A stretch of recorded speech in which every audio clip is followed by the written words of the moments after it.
Today, I would like to introduce you to Kristin, who is a trained medical herbalist and a holistic health coach. And she has a 3-year diploma of phytotherapy from Pacific Rim College. And she's also a health coach specializing in supporting long-lasting habit changes. Habits are just one thing, but to change them and let them stick is a big deal. And she's a quintessential presence at Arid Empire Herbal Dispensary. And that's where we met. And I would love you to get to know Kristin today. So welcome, Kristin. Thank you, Maureen. Such a nice introduction. Awesome. Well, this is just such a thrill to be with you here on this platform. And you describe yourself as a functional herbalist. Can you help all of us understand the difference and what that is? For sure. Truly, it's not that different. I mean, we operate on a lot of the same principles. So, I mean, everyone who I went to school with has the same foundation as me. So they call themselves medical herbalists. I'm really just differentiating from the crowd and sort of appealing to this movement towards functional medicine. It's something, I guess, something that I think people recognize nowadays. And so bringing herbalism more to that type of world is kind of my goal. I also think it really denotes the way that I think about things and approach the body. So very much root cause focused. I'm always asking the question, why? Why do you have this condition, or why do those symptoms come up? Versus looking at necessarily the quote unquote diagnosis. So like the label we put on things, I personally feel is less important than the person's story and the real why. So that to me is the really magic of functional medicine. And so that's sort of why I've brought that in. That's not to say other herbalists don't consider that and look at that. It's just a way that I've sort of decided to express my practice to people. I love that. So you are differentiating yourself from the crowd, essentially. Yeah, in a way. Yeah, for sure. I'm sort of giving myself a label, I guess, of, yeah, it's not really a thing. It's sort of something that I've decided, like I gravitated towards the world of functional medicine. I spend a lot of my time researching that world. So actually, interestingly, find myself more in like functional medicine circles than herbalist circles. And that's really just, I'm drawn to like this sort of, I'm going to say cutting edge of holistic medicine, right? It's where a lot of like the doctors and like that are thinking holistically are going.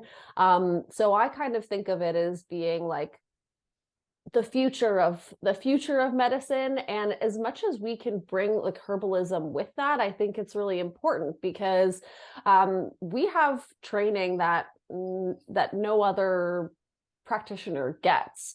So when people ask me like what I do and I reply herbalist, they often will say, oh, so you like a naturopath or you like a nutritionist? And it's kind of like, yes and no. I'm none of those things.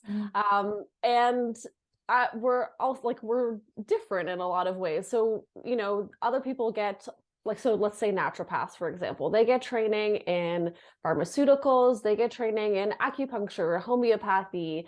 They do get training in herbs, but it's because they get trained in lots of things. They get to scratch the surface on a little bit of everything.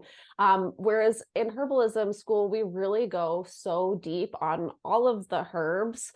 We spend I don't know how many hours, hundreds of hours learning these each individual herbs. We learn the traditions and the long history behind them. Whereas a lot of the more like naturopathic side of things, it's coming from really research-based, like the functional medicine is really research-based, which is amazing and valid. And it's so important that that's happening. But we can't forget that there is a long history of tradition behind these herbs. These cultures have used them for thousands of years. So it's a really cool marrying of the two. And so I think as much as we can like bring those traditions forward, bring the traditional uses, we get a much better picture of like what the herbs are really capable of, because we're not just looking at it in these like really controlled settings of like what are the individual constituents doing, or what is this placebo controlled trial say about it in the short term, right? We get to see that there is evidence for safe use historically over long periods of time, and the traditions, they didn't have these trials. So what they did is they observed. So they have different language to speak about the herbs. They have different language to speak about conditions. And I think as much as we can marry these two perspectives together, it gives us the best chance of understanding what's going on, what's really going on in the body, because it's not just super linear like our Western medicine likes to make it seem. And but it's a great addition to that really non-linear sort of energetic perspective that we get to see in the traditional types of medicine systems. So research is something that you're super passionate about. I'm like very interested. I'm like very interested in like the new types of research. I'm interested in, because our modern world is not what it used to be. So we can say like the traditional knowledge is important, but we don't live our lives like that anymore. We have modern day stressors. We have a lot of stuff in the modern day that the average human 2000 years ago just did not have to think about, let alone like 500 years ago, so the traditional side, it gives us a piece of the picture, but it doesn't necessarily address all of our modern day stressors and how people react in the world today. So getting the evidence or getting the modern day perspective on it, I think is really important. And there is, we can learn about the body in different ways. I have a healthy respect for both, I guess. It's not one way or another. So how much do anecdotal reports influence your choices or your medicine? Definitely massively. I mean, it depends on what the anecdote is. So is it this one person found this one benefit one time, or is it that when you go into the herbalism world, this group of herbalists over a period of time has found that time and time again, this herb produces this result. Like that, I think is just as valid, if not, more valid than some of the research studies that are being done, because the research isn't necessarily in real life conditions all of the time. A lot of the herbal stuff we see, they call it in vitro. So it's like in a test tube or in a petri dish. And we can't necessarily extrapolate that into the body. We can't necessarily say that that is exactly what happens in a living body as you go about your day. So yeah, I think that the anecdotal evidence, it has to be there. I think that's the way that science moves forward. It's like, we have to create a hypothesis in order to test it. So, and I think the hypothesis generally comes from what we observe in this anecdotal evidence. So the anecdotal evidence will make you more interested in the science and vice versa, right? Absolutely. Yeah. So recently at the dispensary, you guys created a detox kit. And I've used it numbers of times with people. So their reports are that they feel better, they lost weight, they're just more comfortable, there's less inflammation. And I've been able to evidence that in the samples of blood taken. So in the capillary blood, not blood drawn, but it's been really exciting to see just how powerful it is and how well it works. That is really cool. Yeah, I know we had this conversation at the shop the other day, and yeah, to get that, I mean, it is evidence, right? It's not evidence in the way that maybe our, like your doctor would would say that it's quote Mhm. unquote evidence. But that is a really amazing anecdotal evidence, right? We can see over a period of time, multiple people come back and they feel better, right? They feel better. That's, I think, the key, right? Is we can say that something is meant to be beneficial, but if it doesn't actually feel better for that person, then is it helping them? Like maybe that's not the right tool for them. And it goes the same for like testing. So people like to go and get all these blood tests and see what their levels of this hormone or whatever. Mhm. That is a snapshot. This is, if whatever your doctor prescribed, and then you come back and, oh, your blood levels are better, but like, do you feel better? So that's, I think, the key. If you don't feel better, it's probably not working for you. So so it's really amazing that that what people are coming back and saying is really that they feel profoundly different. Well, in your experience with tinctures that you have given people, how soon might they expect to feel better, to feel something? That's a great question, and I think that it depends on what the goals are. So, um, some herbs tend to be better off, like dosed over a long period of time, and those you probably won't feel right away. But the interesting thing is like those are the areas where we're probably working on like your root cause, like we're regenerating tissues, we're strengthening and toning organs. Like a, a good example that I see quite frequently is people come in lacking energy. So there's two routes that you can go with that. There's adrenal tonics. So you will support the adrenal glands, and over time, your resilience to stress becomes stronger. This is not something you're necessarily going to feel in a day. You're going to probably take this tincture for a month or two, and then you're going to go, oh, I'm not really sure if it helped. You're going to stop it, and then you're going to go, oh, it was Mhm. helping, right? As soon as it's gone, you realize that it was what it was really doing. Whereas there are also stimulating herbs that we can help get you out of bed.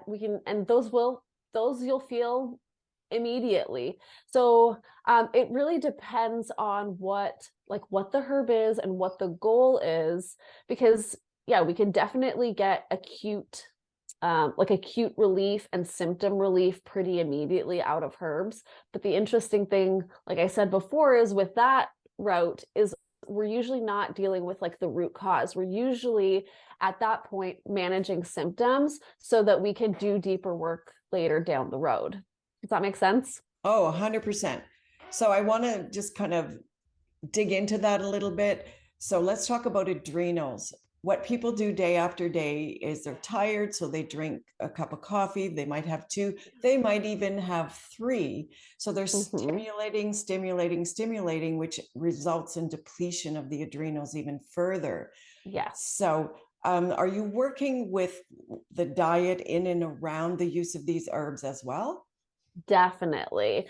So my favorite thing to do is holistic approaches, full plans for people. So if you're listening and you don't already know this, I work at Errant Empire. It's a herbal dispensary in Esquimalt. I think you just had David on the podcast. So if you Yeah. haven't listened to that one, go check him out. But in that setting, we tend to do like over the counter stuff, and it can be fairly difficult because it's like in this 15-minute setting, I'm like, here's your formula and blah blah blah blah blah, like here's a whole bunch of like tasks that I think you should go home and do. Mhm. So I think that diet and lifestyle are essential. It's one of my favorite things to work with, actually, just like getting people's foundations right, because it gives the herbs a chance to work on a deeper level and see even greater responses when you have these foundational pieces. So like we were talking about fatigue and adrenal dysfunction. So I would say one of the most important parts of that is nourishing the body, getting enough food, making sure you're not stressing yourself out with like fasting, skipping breakfast, and then skipping breakfast and then drinking your cup of coffee. So like, and then getting nutrient dense foods in. All of these things are going to build the foundation so that you can truly restore the tissue and feel better eventually. Like, it's not like your cup of coffee that will get you feeling good for today, but you're actually, the way that I see coffee is like you're stealing energy from later. You're stealing energy from tomorrow. So if you wake up and you have your cup of coffee to get your energy levels up, you're sort of just digging yourself a hole, unfortunately. Pretty big one. A pretty big one. And so coffee not only stimulates you and can like exhaust your adrenals in that way, but you also, it's dehydrating. You'll also lose minerals. So it's like you lose these essential pieces of the body that help with enzyme reactions, pH balance, fluid balance, like all of these like essential and important reactions in the body. You are disabling them essentially when you are drinking coffee on an empty stomach. Well, you just lost popularity. I know. Everyone's like, okay, not listening to this girl anymore. I'm out of here. You mentioned fasting. So are you talking about intermittent fasting, which is hugely popular, or are you talking like water fasts or master cleanse fasting? What are you referring to?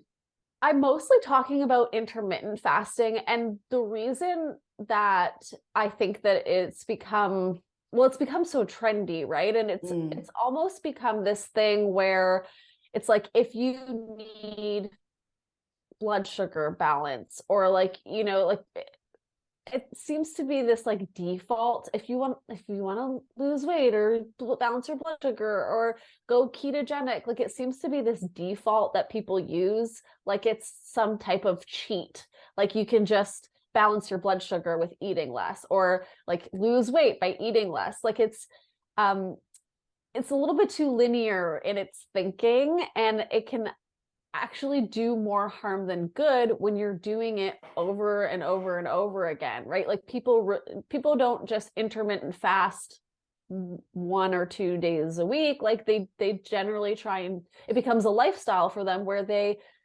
skip breakfast every single day and they're not eating until 2 p.m. So I think that becomes a little bit insidious because it's like this everyday thing. If you have fasting as part of a like religious or spiritual context, and it's in like it truly is intermittently done, I think the body can benefit. Obviously, there's research out there that says the body can benefit from fasting. You can get all of the benefits from fasting by not skipping breakfast, by the way. Like you can fast from 6 p.m. to 8 a.m. and that is still a 14-hour fast. So you can still get the benefits without stressing out your body. But yeah, I think the on occasion fast where you do it really intentionally, there's absolutely benefits. And I would encourage people, if you're doing that for the first time, like seek support. Don't necessarily do it alone. But yeah, it's like that everyday intermittent fasting that tends to like, it can almost, I'm hesitating to say this, but it can almost manifest itself in eating disorders. Like it can be this like default where people restrict to get this result that they're looking for. And it's not always done in a healthy and nuanced way. And yeah, just because it's trendy does not mean that it is the right thing for you and your body. Wow, another very unpopular point of view. No, I mean, it's great. I love that, because there's always another way to look at it. Fasting, in my experience, like when we used to monitor people when they did like 10-day fasts, for example, their organs were so stressed because they're in a starvation state. So this would be like with the water fast. Like I have no idea how people can do that because it's sure not me. But the stress on the adrenal glands and the kidneys alone was huge. Yeah. Yeah. Yeah.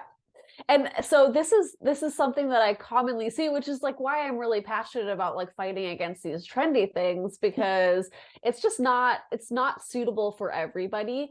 And in particular, like women of reproductive age, to be leaning on fasting so intensely is really just not doing your hormones any favors. It's not doing your metabolism any favors. And I think that it's setting the stage, like even if you feel okay right now doing it, it's setting the stage for depletion later down the road. So if you are a female of reproductive age, like the last thing that you want to be doing is like spreading yourself so thin that in your older years, like you don't have anything left to give. Right? Like these are the years where you need to be nourishing your body and like really taking care of yourself so that you can live a long and healthy life. And you just don't get there by stressing your body out every single day. And a lot of people, they go into the fasting and oh my gosh, I have more energy than ever. But you know what that is? That's your adrenals. That's your cortisol pumping. You're waking up and your cortisol is going through the roof because your blood sugar is low and your body's saying, we need to do something about this. So you go about your day feeling really switched on and efficient, but in the long run, right? In the long run, after months or years of doing this, depending on the state of like the starting state of your body, depending on how depleted you are when you started this, you're going to find like sooner or later, you're going to find that it's not sustainable anymore because you're more tired. You've got more weight on you. Your hormones are more out of whack. Oh, and now your hair is falling out and your skin doesn't look good. Like we just don't need this. No, we don't. Well, I think in all of our practices, we see the results of how the trends can go wrong. Yeah. And it's really infrequently that we see people where it's actually been of service to them.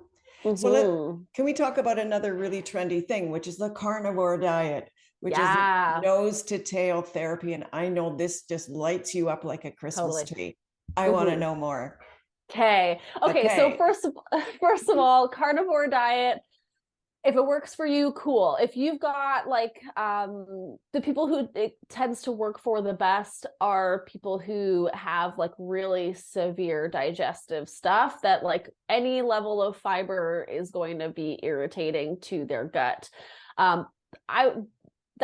think, and it's got to be temporary. Like if you're going to do that, it's temporary. And we have to find a way to heal the gut and add the foods back in. So the carnivore diet, I think, is a really, really cool tool. But where I think you're getting at is like the nose to tail type of eating, which I'm a huge advocate for. So carnivore, I think of it as a little bit different because it's like honestly, it's become a bit of an ideology. There's people that are like so far down the carnivore rabbit hole. Like it's like, you're not allowed to eat mushrooms. You're not allowed to eat fruit. You're not allowed. It's like it's just meat, isn't it? Yeah, that'll drive people crazy. Actually, as a female, I have done this. I've tried this. I was more stressed out. I was not able to hit like the energy needs for the day. Like I was not able to get enough calories in, even though I was eating tons of fat. Like I was just not able to eat enough food in one sitting. It didn't work for me. If it works for you, cool, do your thing, but just be aware that it's not necessarily sustainable long term, especially for females of reproductive age. So that being said, I just want to put that out there.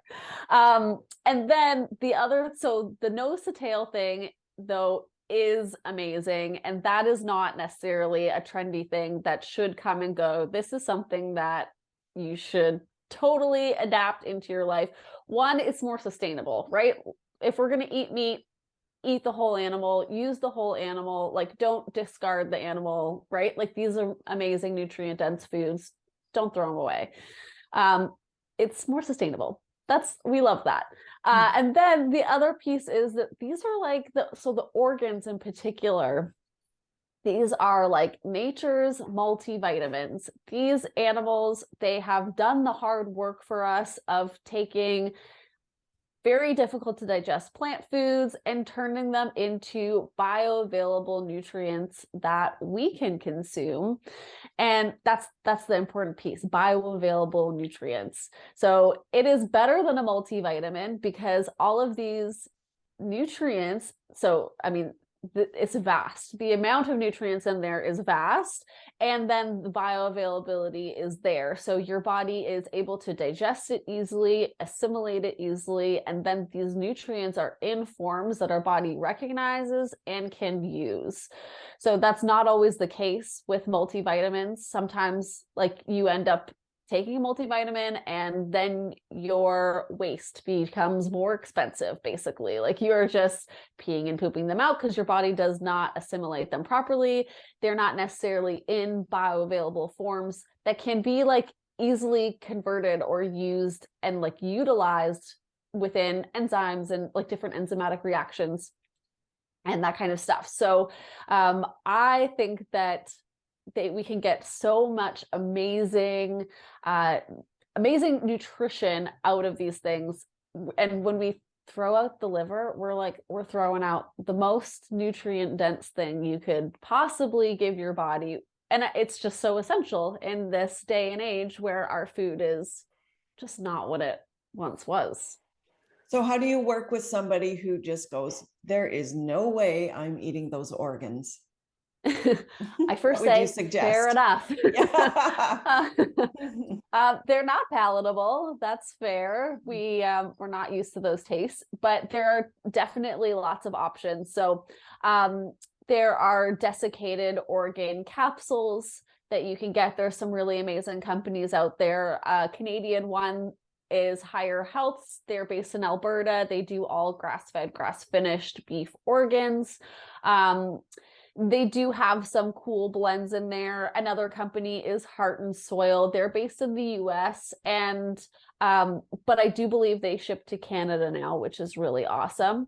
They use New Zealand beef, but they have like some of the most amazing blends of stuff. So if you were to like go to your butcher and ask for beef organs, not that a lot of people will be doing this, but this is what I've done.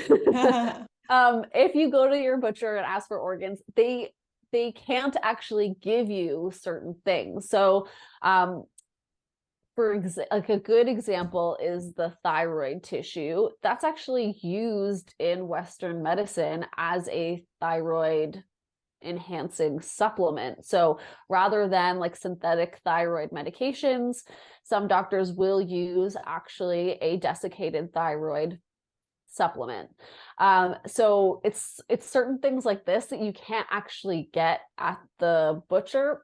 For whatever reason, Heart and Soil's figured it out. They have some really amazing blends. Like one has colostrum in it. There's one that is they have like reproductive organs. They have like spleen and thymus and all these different blends that have massive benefits. I haven't actually tried them myself because when I looked, they didn't ship to Canada. This was maybe like a year or two ago. So I think since then that they have sorted that out. I think they do ship to Canada. And like I follow like the doctor who created them. I follow him on Instagram and stuff. He's a really super interesting dude and definitely like has integrity. Like he's not getting crappy supplements and crappy quality stuff. Like he's making sure that it's good quality. So I totally think that those blends look amazing. And I've heard from people who have tried them that they're pretty fantastic too. And there's so much good information on that website. I always like to support more local. Alberta, I think it's from Leduc, Alberta, where Higher Healths is from. And so that feels really local. But in the meantime, you get all this wealth of information on that other website. So yeah, it's a really good source if you're thinking about it. Definitely. So I've seen people that have done the carnivore diet and I've looked at their blood and it's been a sorry mess. Okay, tell me more about that. I'm so curious about that. Well, there in this one particular woman, there was so much undigested material. So she'd been on the carnivore diet for 3 weeks. And I was like, I didn't know that when I first, was looking at the blood. It was like, something's going on. Tell me what's going on. Like, what are you doing that's different? And so she told me about that. So she had been on only meat for 3 weeks and really high amounts of it. So she wasn't feeling well. And there was a lot of undigested fat because she was eating really fatty meats. She was a blood type A. She had a harder time digesting things out that way. Yeah, what are your thoughts on that? Yeah. So one thing that I know to be true when people start to eat more meat, or like, let's say they've been in like a largely vegetarian type diet, veggies require less digestive enzymes. So when you are on a largely vegetarian or vegan diet, your stomach is actually less acidic. You produce less digestive enzymes. So making the shift to meat is like you don't have the acid to break it down. You don't have the bile to break the fat down. So you need digestive support in order to make the carnivore diet work in terms of like shifting. But again, like I don't think that carnivore is necessary for the vast majority of people. I think there is a small subset of people that really can't, like their gut is so damaged that they just truly can't digest plant material, and probably like they've arrived here because they're having inflammatory responses to whatever they're eating, and they've been able to make that connection. So often people will start to eliminate and eliminate and eliminate and eliminate until they're only down to meat. So this is a sign that the digestive system just isn't really working in the way that we need it to, right? And it's not the food that is a problem. A healthy, robust system should be able to accept and deal with a vast array of foods. It shouldn't be the way that it's like you eat something and you have this massive inflammatory reaction. That's a sign that the gut needs support. So just switching over to carnivore, like you may, depending on what you react to, like there's some people that react really strongly to plant foods, and we could go into why that may be, but if they do, that's usually why people go down the carnivore road, because they find themselves reacting to things. But ultimately your gut needs digestive support in terms of like creating more enzymes. You probably need more nourishment because like you're not creating the enzymes because you don't have the building blocks to do so. So more nourishment to create those enzymes. We can use bitter herbs that help to stimulate that digestive process, produce more hydrochloric acid and produce more bile, produce more pancreatic enzymes. And then sometimes it can come down to something as simple as like you don't have a mucus layer in your gut anymore. Your gut is dried out and inflamed. So we can add, and you're certainly not going to fix that with the carnivore diet. Like fats, yes, fats helpful, but if you're not digesting them, they're just going to go right through you. But so adding in like mucilaginous herbs, things that really like support the mucus layer in the digestive system. And when we get these pieces, usually people are less reactive. And then you don't need the carnivore diet so much. I love that. So you're suggesting that the balance is where good things happen. Yes. So let's talk about meat again. I love what you had to share about the nose to tail therapies that are out there. I know that you encouraged me to try that, and I love it. It took me a while. I stared at it for a while, those little capsules sitting there.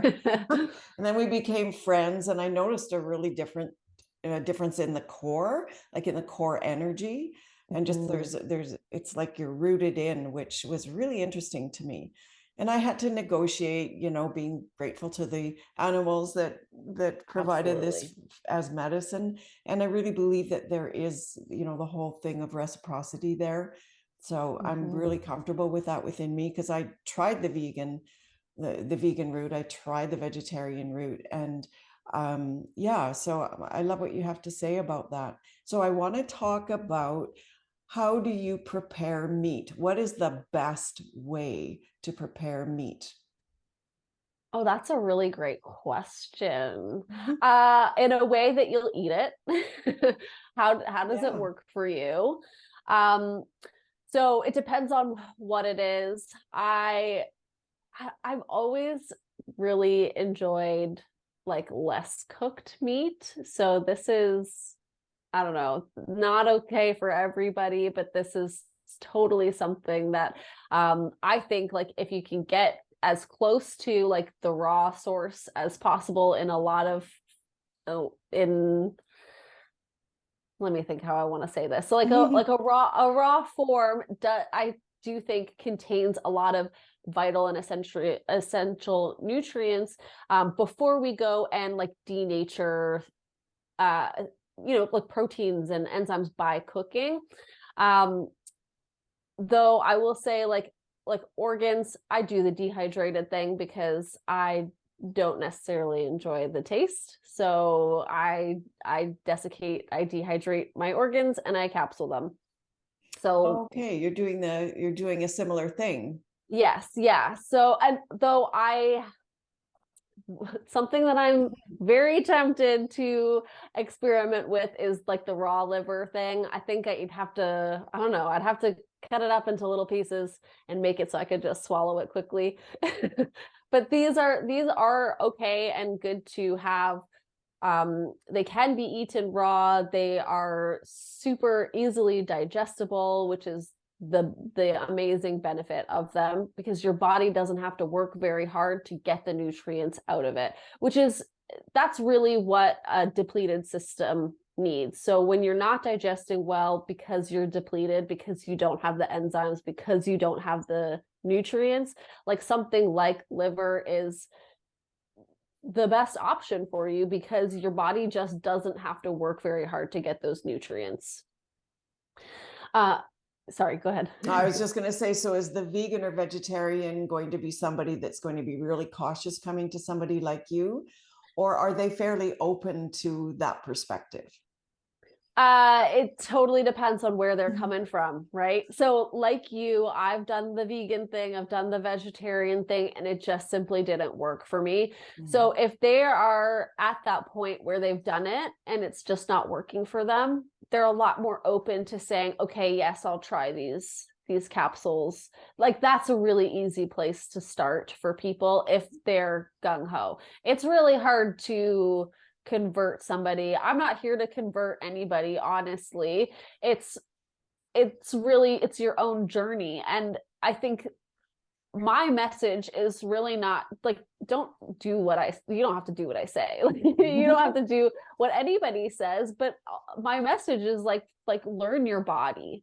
Learn your body and learn what works for you and learn how to read your signals, because ultimately when you get to that point, like you get to become your own health authority in many ways. Like you can look to other people for advice or like I know that I do a lot of research that the average person wouldn't simply do. So I can provide you with information, but I can't tell you if it's the right thing for you or not.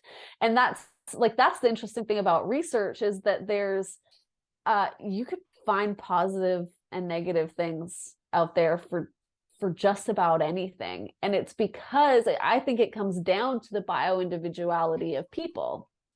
So in one controlled study, you're going to have a range of outcomes and you may see an average outcome, but it's not an identical outcome for every single person. So if you are vegan and vegetarian and it works for you and you are feeling healthy, you have a robust body, you have energy, if you're not having health issues and you're vegetarian, who am I to tell you that's the wrong thing for your body? But if you're having problems, explore these ideas. It's worth it to listen to the signals of your body that say, oh, this isn't really working for me. I know that that occurs in many areas, right? It occurs in the vegan vegetarian world, but it also occurs in the carnivore world, where people say, like, this is the diet and I'm going to be on this diet. And even when they find that their digestion isn't working, or their energy isn't working, or whatever isn't working for them, they'll just go deeper into it. They just push harder. Oh, they fast more. Oh, they need more meat. It's like, listen to the body. What is the body telling you? Is your body telling you that this is working for you and it feels really good and things are falling into place? Or are things slowly falling apart and now you have to, oh, now you have this symptom. Oh, now you have that symptom. Okay, so time to kind of sit back, observe what's going on, listen to the body, and then explore the different ideas that may help you get to the place where you need to be. And ultimately it comes down to nourishment. That's why I love the nose to tail stuff, because to me it comes down to nourishment. And the more we can get like bioavailable nutrients in our body, the more we're giving our body building blocks that it can actually do stuff with. Like, I feel like we often think about like vitamins and minerals as equal to like carbs and protein and fat. Like, we think about these things as ways that it's not just how our body gets quote unquote energy, right? Like, you can feel, okay, you eat carbs and you have a burst of energy, but there is like so many biochemical reactions that have to occur in order to get yourself there, and that requires like the use of the vitamins and minerals. So we have to have these things in the system in order to make chemical reactions. So it's like our body can't heal, it can't regenerate tissues, we can't activate our own innate healing until we have nourishment. So if you're feeling depleted, if you're feeling like things aren't working for you, definitely explore these foundations of like nourishment and sleep and blood sugar balance and circadian rhythm. Like, these are the foundations that just about everybody needs. And yeah, so I'm like, I guess to bring it all back, not trying to convert you from being a vegan or vegetarian, just trying to nail in the point that we need nourishment.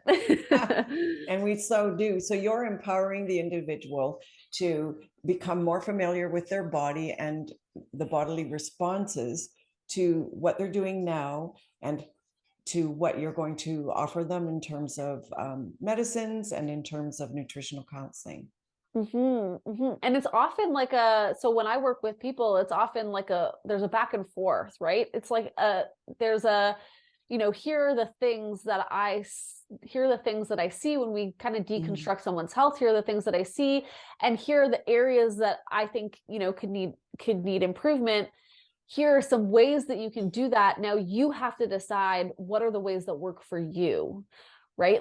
What are the ways that you are going to create a sustainable habit out of this? What are the ways in which you feel good about moving forward with this? How does this fit into your lifestyle? There is totally a back and forth between like I'm there to help support them find the things that work for them, not to push my ideas of what they need, right? So and the exact same goes for herbs. So I often fill small formulas to begin with, because I want to see how their body does with that set of herbs. So I can gather information and I can make some pretty educated choices about, like, what are the things that I think would work with your physiology and your body. But it's, at the end of the day, it's an educated guess, right? It's like, I don't know. I don't actually know definitively that this is going to 100% work with your body. So it's like, this is the place we start in. And then there is an ongoing conversation that says, is this working for you? Is this still working for you? How can we make this work for you better? How can this fit into your life so that you feel good about your health and your like your habits. Like, you know, we can't just let our health rule our whole entire life. We have to also live a little and enjoy ourselves and be present with other people. And you can't always do that when you're like on a really restricted diet or schedule or whatever. So it's really like this conversation of how can we get you the health that you want and the lifestyle that you want. Beautiful. How much do their emotions play into how they heal? It's everything. It's everything. I mean, obviously there are physical aspects. That's obviously true. But the amount that our emotions rule our body is more than I think most of us would like to admit. Often the thing that the way I explain it is like everything that goes up on in your head, it actually also goes on in your body. And the easiest way to like know that this is true is if you can think about so this is a universal experience. Okay. You're driving in your car. You see in your rear view mirror police lights. Okay. Your body, even if it's not for you, that police is going to drive right past you because he's got his own thing to do.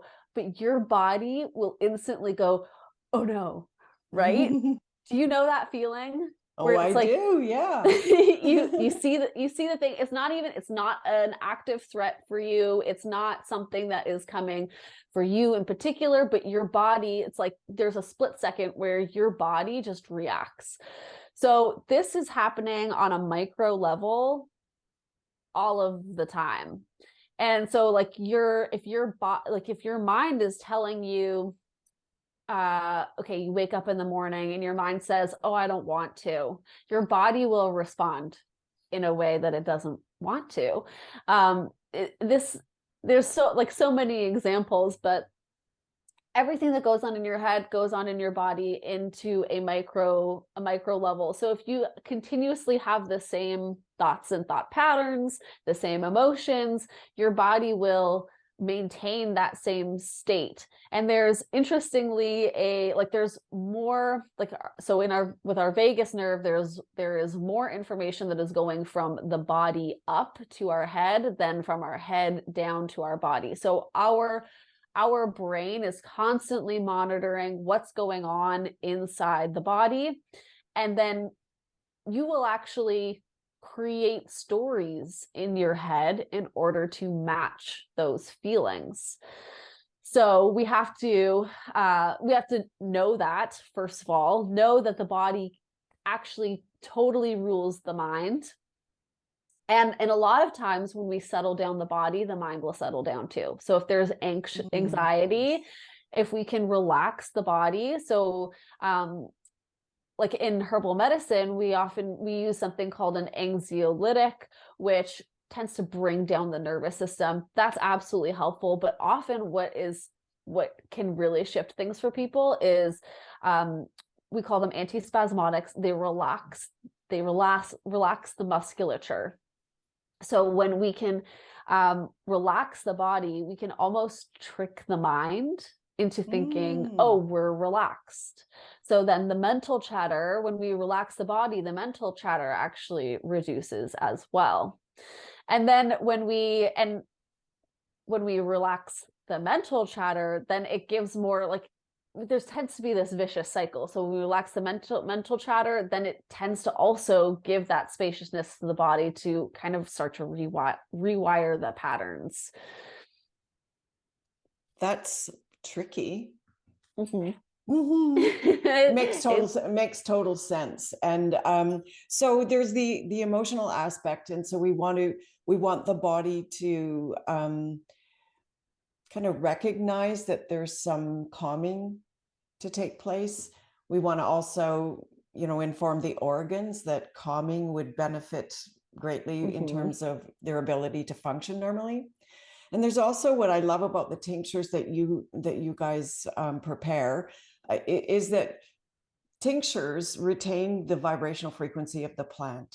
So the Mhm. spirit of the plant is really there. When I hang on to the bottles, or just kind of cup the bottles that you've prepared, there's an energy that emits from there that I don't get in the same way from a bottle of vitamins, let's say. Mhm. So Mhm. so that's a beautiful piece.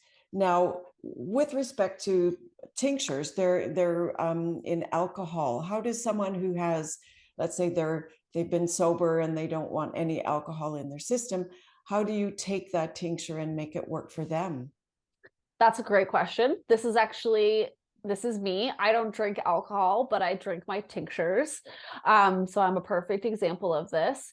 I actually, what I'm drinking today, this is a hot cup of water with a tincture in it. So I call it a tincture tea. Mm. It's it's really just it's diluted. So there's plenty of preparations that we can do with herbs. The one amazing thing about tinctures is that the herb material can be as fresh as possible. So there are freshly tinctured tinctures. So we call them, fresh tinctures, where you'd take fresh plant material and tincture that. There are dried herb tinctures as well. But the cool thing is that they can essentially be tinctured on the spot, which retains a lot of the nutrient quality, right? As soon as you harvest something, the nutrient quality starts to go down. So, but same with the vibration, right? There's a vital energy in a live plant that doesn't necessarily exist in the same way in a dried plant, especially one that's been shipped from halfway across the world and it's been Mm. sitting in a warehouse for all this time. So quality obviously matters. But yeah, tinctures, you can get high concentrations and just a little bit of alcohol, and they can really retain that vibration, like you said. And this is like one of the cool things about herbs. What I was saying before is like there's that conversation of like going back and forth, and there is a piece of resonance. So does this vibration that is in the bottle, is it resonating with the body, and is it balancing out the vibrations that we want to balance? So anyways, that was a little side tangent. But yeah, so for somebody who is not drinking alcohol, we have capsules, we have teas, we have topicals, so there's lots of options. But as but if you're okay with dabbling into the alcoholic tincture world, you can dilute these as little or as much as you'd like. So when you take we would usually have a dose be somewhere between 5 and 7.5 milliliters. You put that in a large cup of water, like the alcohol content is about the same as a kombucha. So if you're willing to drink a Mm. kombucha, you can get the tincture in you as well. So some people, I've seen them, they'll shoot it right back, like they'll dose out their tincture and then shoot it.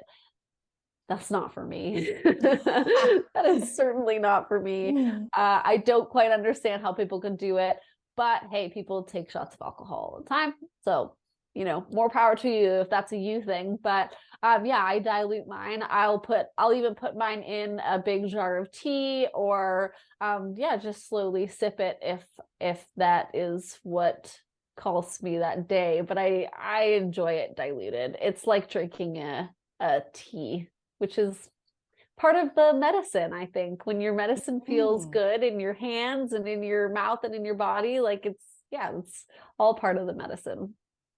They say that if you put the tinctures in hot water, that the alcohol will dissipate actually quite quickly. Is that true?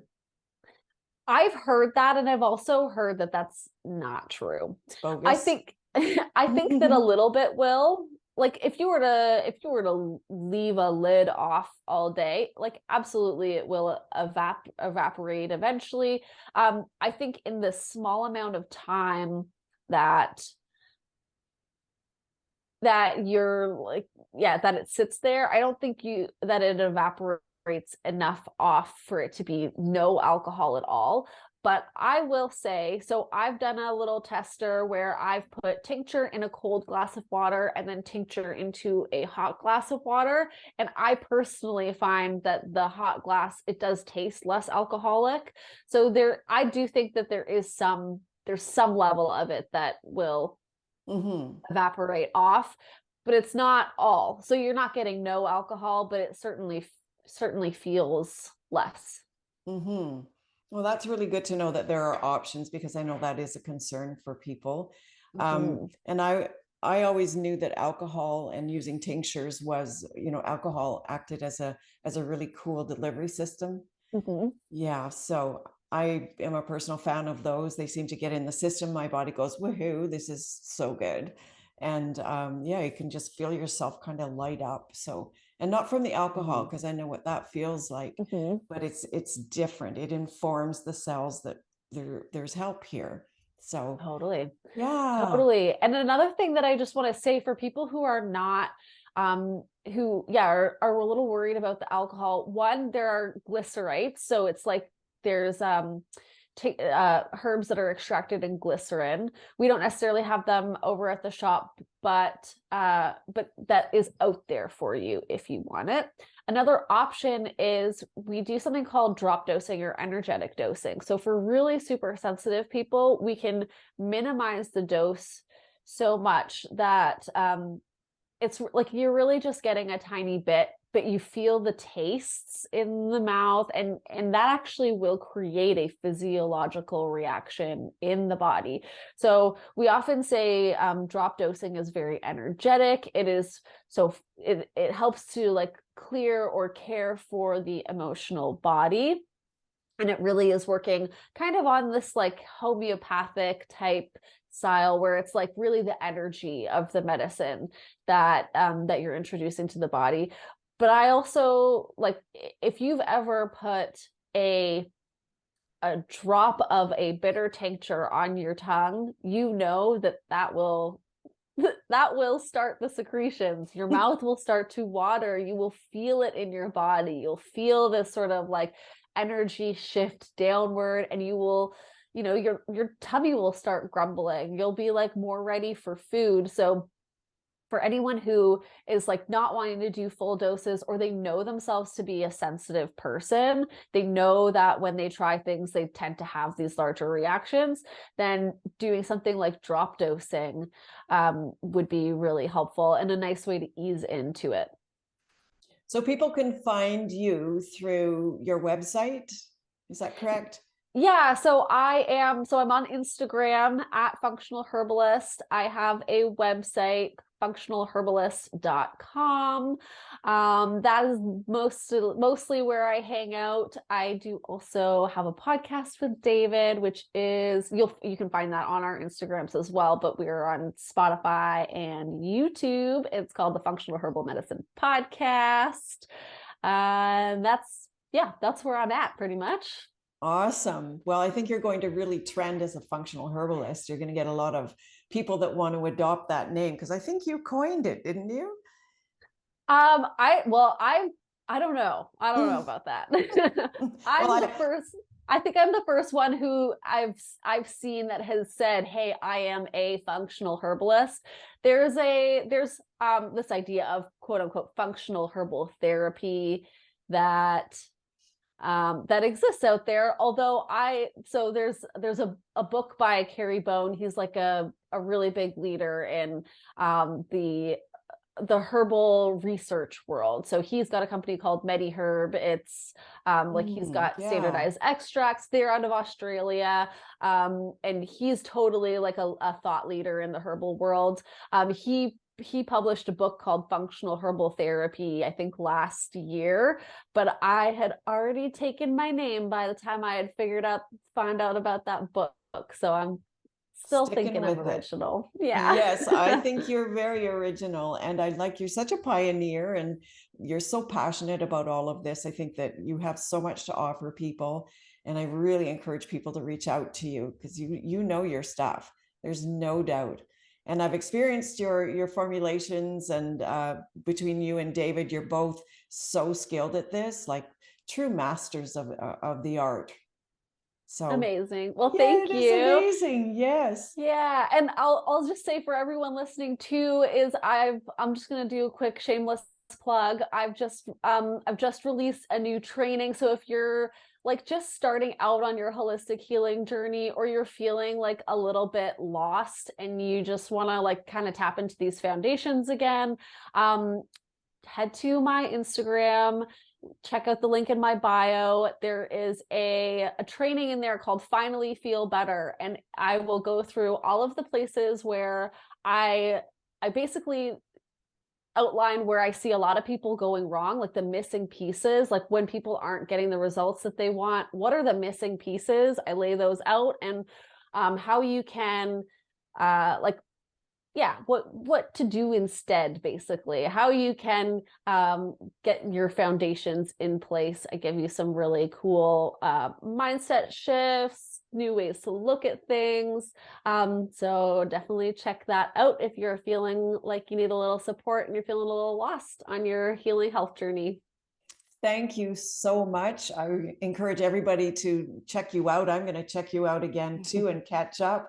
And Kristin, thank you from the bottom of my heart for being here today. I love your enthusiasm. It's been a real pleasure. Thank you Thank so you. much Thank you, Maureen. Such a pleasure to be on your podcast. as well.